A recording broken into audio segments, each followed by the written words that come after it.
व्यक्ति, जैसे मनुष्य दर्पण में अपने शरीर का प्रतिबिंब देखता है, तो बिंब शरीर एवं प्रतिबिंब छाया दोनों में उसी की ही सत्ता रहती है। बिंब तत्व से ही प्रतिबिंब तत्व बनता है। दर्पण में इस शरीर की ही छाया पड़ती है।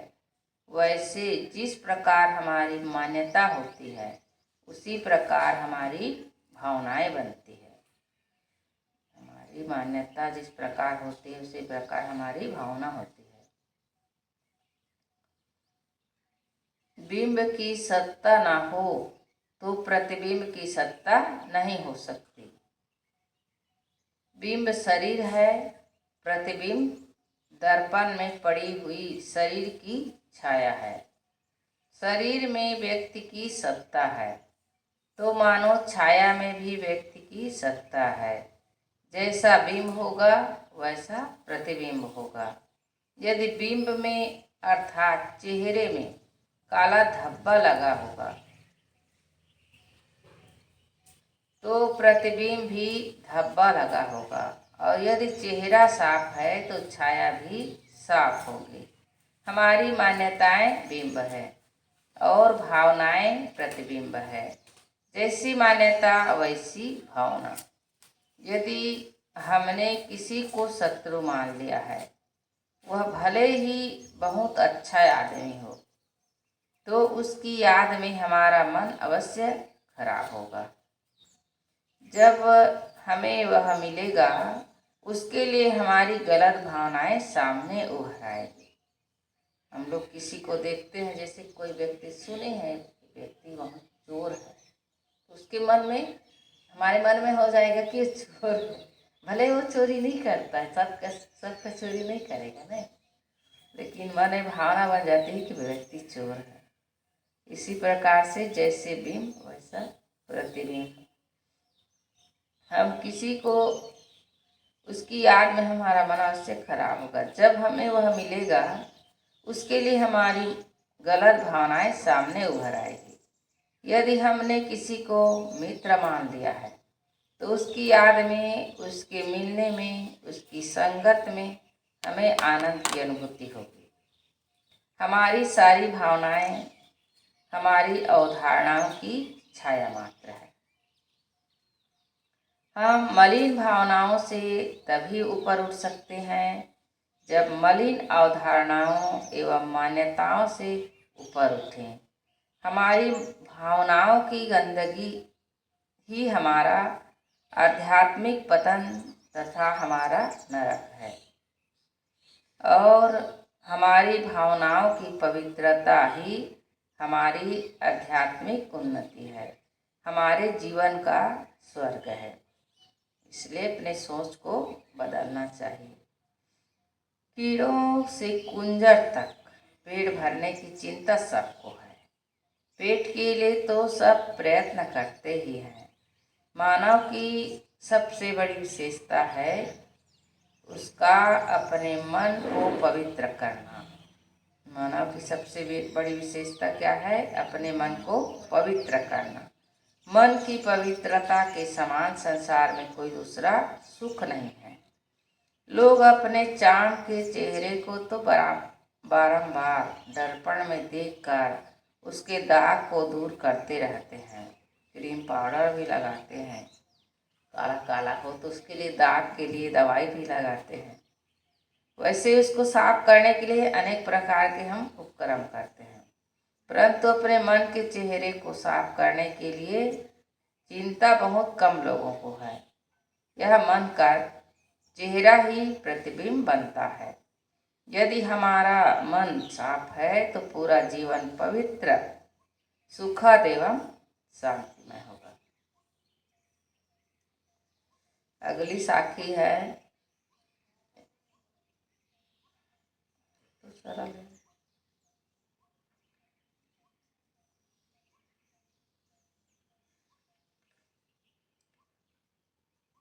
जो दर्पण प्रतिबिंब देखिए, आप हुई नमा सोए, यह तत्व से वह तत्व है, या ही से वह हो। जैसे मनुष्य दर्पण में अपने शरीर का प्रतिबिंब देखता है, सब लोग देखते हैं, तो बिंब शरीर एवं प्रतिबिंब छाया दोनों में उसी की ही सत्ता रहती है। देखने वाले ही है और उन्हीं का छाया पड़ता है उसमें। और बिंब तत्व से ही प्रतिबिंब तत्व बनता है। जैसे छाया रहेगा उसी के अनुसार तो उसका प्रतिबिंब बनेगा, शरीर रहेगा, चेहरा रहेगा। दर्पण में इस शरीर की ही छाया पड़ती है। वैसे जिस प्रकार हमारी मान्यता होती है उसी प्रकार हमारी भावना बनती है।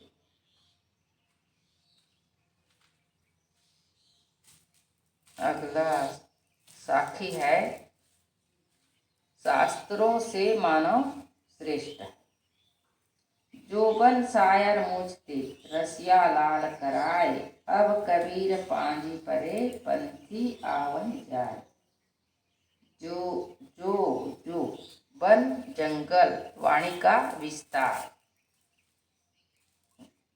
सायर समुद्र वेद शास्त्र आदि, मुझते मुझ मनुष्य जीव ही से, रसिया वाणी की रसिक, लाल उत्तम मणि कराए किए, पांजी मार्ग पंथी जीव।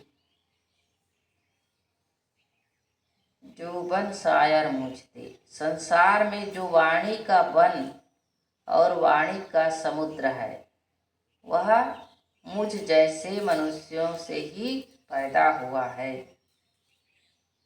जो वन सायर मुझते, संसार में जो वाणी का वन एवं वाणी का समुद्र है, वाणी का वन एवं वाणी का समुद्र है, वह मुझ जैसे मनुष्यों से ही पैदा हुआ है। मनुष्य से ही तो मनुष्य को ही दो शक्तियां मिली हुई है, वाणी और मन की शक्तियां। वाणी के रसिक लोग उसे लाल मणि मानकर बिना विचार के साच झूठ सभी वाणियों को प्रमाण रूप मानने लगते हैं। किसी वाणी के वन जाने के बाद लोगों के लिए वही रास्ता बन जाता है और पथिक लोग उसी के आधार पर जीवन यात्रा करने लगते हैं, प्रायः विचार नहीं करते।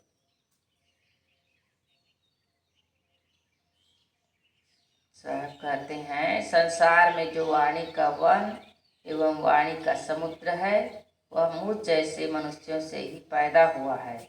वाणी के रसिक लोग उसे लाल मणि मानकर बिना विचार किए साच झूठ सभी वाणियों को प्रमाण रूप मानने लगते हैं। किसी वाणी के बन जाने के बाद लोगों के लिए वही रास्ता बन जाता है और पथिक लोग उसी के आधार पर जीवन यात्रा करने लगते हैं, प्रायः विचार नहीं करते।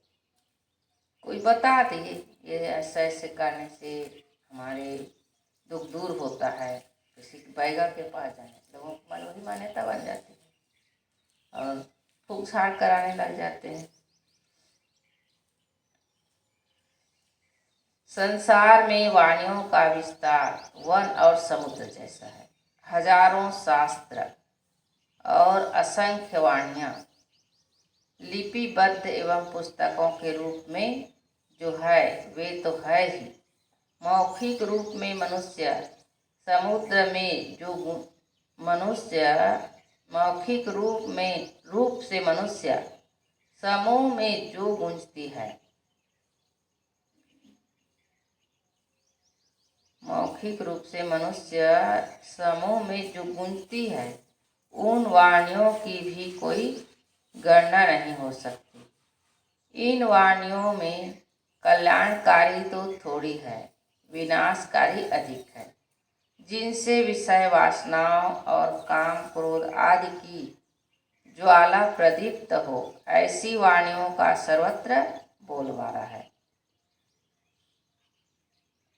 धर्म शास्त्र के नाम पर जितनी वाणियां बनी या बनती है, उनमें प्रायः विचार करने की छूट नहीं दी जाती।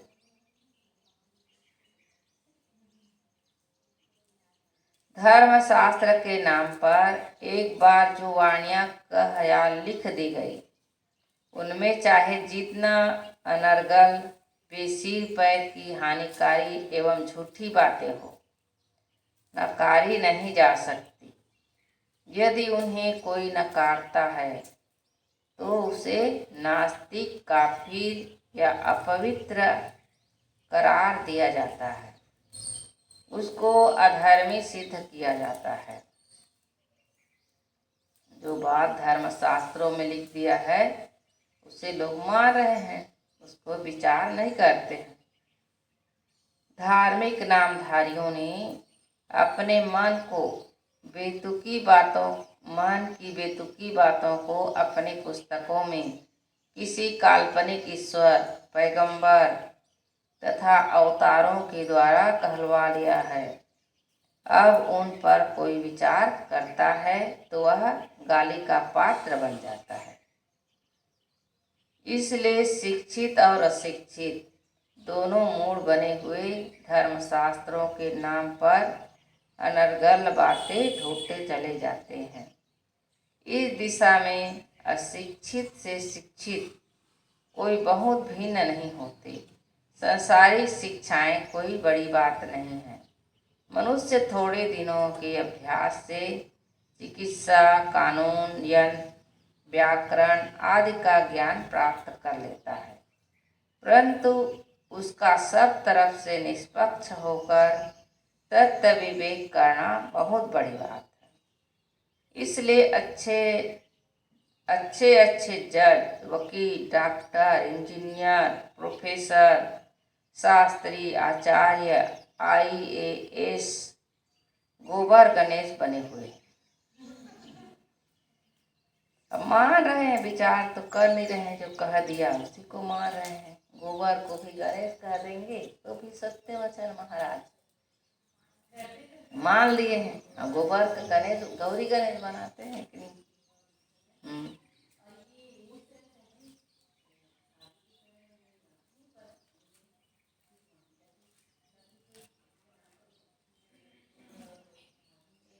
नाना चमत्कारों, अंधविश्वासों तथा भौतिक उपलब्धि के लिए धूर्त, सोखा, ओझाओं, तांत्रिकों, पूजा के बल पर सारी सिद्धि प्रदान करने वाले महात्मा एवं पंडित नामधारियों के चंगुल में फंसे हुए भटकते रहते हैं। भूत प्रेत की बातें, शकुन अपशकुन, स्वप्न विचार और फलित ज्योतिष की बातें, रिद्धि सिद्धि की बातें, मंत्र तंत्र तथा देवी देवताओं की बातें, जादू टोना की बातें, भाग्य विचार और राशिफल की बातें और इस तरह की सैकड़ों अनलगल बातें महाकाव्यों, पुराणों, धर्मशास्त्रों में बड़े नामधारी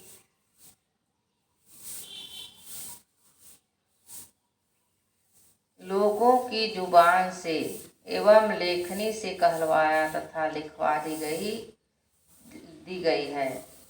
अब तो बस जनता का इस रास्ते पर चलना ही चारा रह गया है। यह विचार नहीं कर सकते, यदि विचार करती है तो परंपरा विरोधी है, अपने धर्म तथा संस्कृति का नाशक है और भी पता नहीं क्या क्या गाली उसे दी जाती है। धर्म शास्त्र तथा महापुरुष एवं प्रभु के नाम पर अब हमारे पैर पकड़ कर पीछे खींचे जाते हैं। हमें पुनः जंगली युग में ले जाने का प्रयास किया जाता है।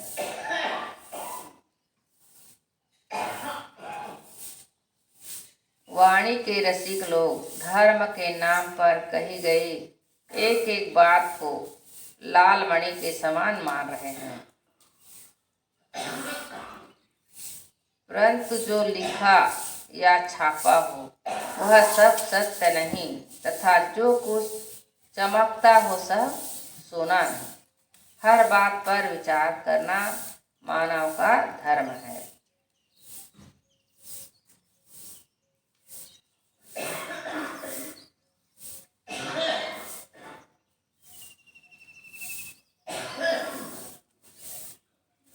क्रांति दृष्टा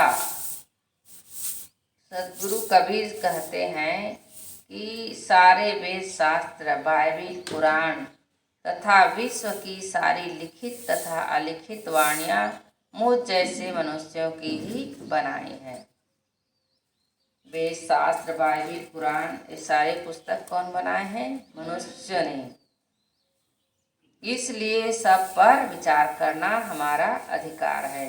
मनुष्य के अलावा कोई ऐसी शक्ति नहीं जिसने कोई वाणी या ग्रंथ रचा हो या रच सकता हो। सारी वाणी रचना मानव की ही है। इसलिए मानव का कर्तव्य है कि वह हर वाणी पर परख की कसौटी लगाए, सार को ले और अनर्गल बातों को निर्भय होकर छोड़ दे। साहब कहते हैं, सार सार को गही रहे, थोथा दे उड़ाए। सार को ग्रहण करना है। निष्पक्षता एवं निर्भयता के बिना सत्य का मोती नहीं मिल सकता। उपयुक्त साखी का एक अर्थ और किया जाता है। पहले वाले अर्थ में जोबन अलग अलग करके पढ़ा जाता है, परंतु दूसरे अर्थ में जोबन एक में पढ़ा जाता है और इसका अर्थ है जवानी। धन जोबन का गर्वन कीजिए, झूठा पचरन चोधरी। तो इसमें कहें जवानी, जोबन जवानी। शायर का अर्थ समुद्र है। मुझते का अर्थ है मूर्छित होना, मूझना मूर्छित होने को कहते हैं। घनानंद के ने लिखा है, सोचनी जूझत मूझत जो। अतएव अर्थ हुआ कि जवानी के समुद्र एवं विषय वासना की मूर्छा में पड़े हुए लोग विषय भोगों को ही लालमणि मानकर उन्हीं की उपलब्धियों में अपने जीवन को कृतार्थ समझने लगते हैं। कबीर साहब कहते हैं कि पीछे से यह विषय सेवन ही जीवन का रास्ता बन जाता है। इसी अध्यासवश जीव बारंबार जन्म मरण के फेरे में घूमते हैं। मनुष्य अपने किशोर अवस्था में स्वतंत्र रहता है। यदि वह जीवन पर्यंत स्वतंत्र रहना चाहता है तो भी संसार के धुरंधर मायावी लोग उसे नाना भय एवं लालच दिखाकर विषय वासना के खूंटे में बांध देते हैं। फिर तो वह संसार का चक्कर काटता रहता है। घर में माता पिता लोग अपने बच्चों को क्या संस्कार है, वही तो जब शादी योग्य हो जाते हैं तो उनको बहुत प्रेरित करते हैं। अभी देखे मामा के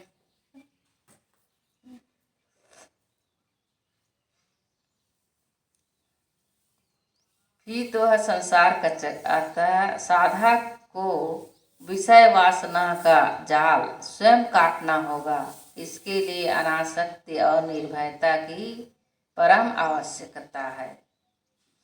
जय जंजाल फंसे कि तो माता इसी प्रकार लोगों को भी फंसा देते।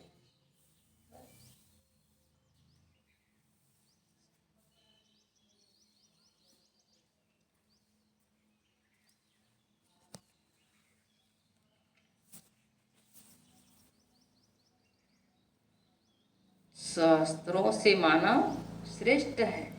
शास्त्र श्रेष्ठ है कि मनुष्य श्रेष्ठ है? लिखने वाला बड़ा है, लिखने वाला बड़ा है कि लेख बड़ा है? इसलिए साहब कहे हैं, शास्त्रों से मानव श्रेष्ठ है। इसलिए हम इस साखी को एक बार और पढ़ते हैं।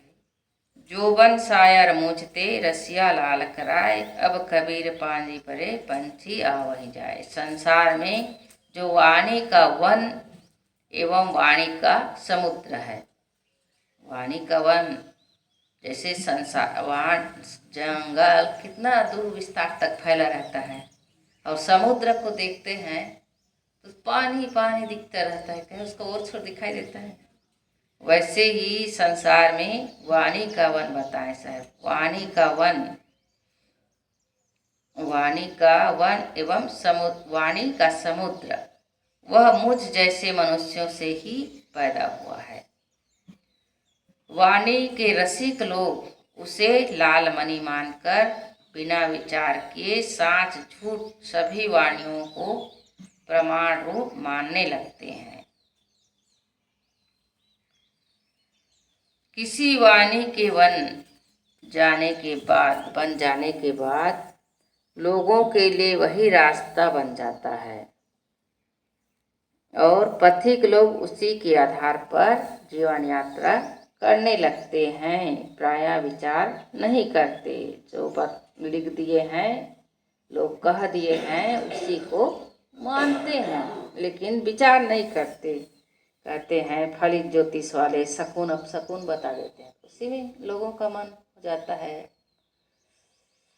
कि उसको, जैसे किसी को लग जाता है, बच्चे पैदा होते हैं मूल ग्रहण, मूल नक्षत्र, तो मूल तोड़वाने के लिए कोई राशि फल दिखाते हैं, तुम्हारे राशि में ये कुछ घाट नुकसान है, कहेंगे राशि फल देखने वाले अपने अपने राशि देखते हैं, मेरे राशि में इस महीने में क्या है, क्या लिखा है, शुभ है कि अशुभ है, ऐसे देखते हैं। तो वही तो सब लिख दिए हैं, इसे को मार रहे हैं। किस समय मुहूर्त देखते हैं, शुभ होगा कि अशुभ होगा, कौन से समय में हम लोग लगन रखेंगे शादी